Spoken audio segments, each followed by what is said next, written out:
Mga Panultihon, Kapitulo 5, Pasidaan batok sa panapaw. Anak, matnguni og pamatiya ang akong kaalam ug kahibalo, aron masayod ka unsaon pagkinabuhig matarong, ug ang imong mga pulong magpaila nga ikaw maalamon. Ang mga ngabil sa dawtang babayi tamis sama sa dugos, ug ang iyang mga halok lahawot sama sa lana sa olibo. Apan inig kahuman sa tanan, ang ibilin lamang niya mao ang kapait sama sa panyawan, ug ang kasakit sama sa samad sa espada. Dad-on kaniya ngadto sa kalibutan sa mga patay, ug ang dalan nga iyang gilaktan mao ang dalan sa kamatayon. Dili siya magpabilin sa dalan paingon sa kinabuhi, kundili motipas siya apan dili siya masayod niini. Busa pamati kanako mga anak, ug ayaw gayud kalimti ang akong gisulti. Likay ni anang matanga sa babayi, ayaw pagduol bisan sa pultahan sa iyang balay. Kung buhaton mo kini mahiadto sa lain ng imong dungog, ug mamatay ka nga batan-on pa sa mga kamot sa mga tawo nga walay kaluoy.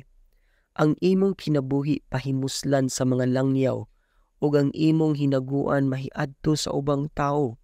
Mag-agulo ka inig pinal na nimo, ug ang imong kaunuran ug kusog hinay-hinayon pagkuha gikan kanimo.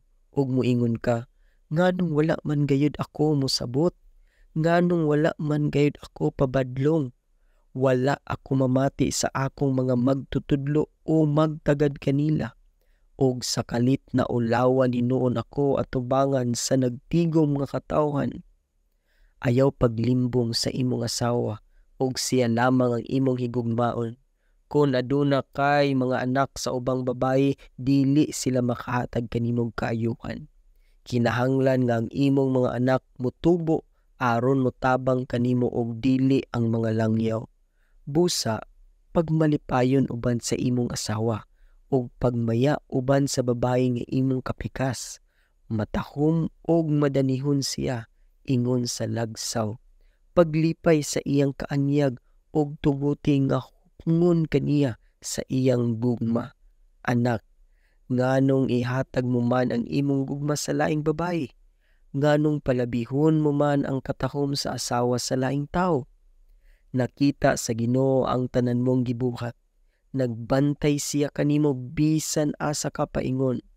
Ang mga sala sa taong dawtan litag alang sa iyang kaugalingon, ug maunay siya kalaang sa iyang kaugalingong sala.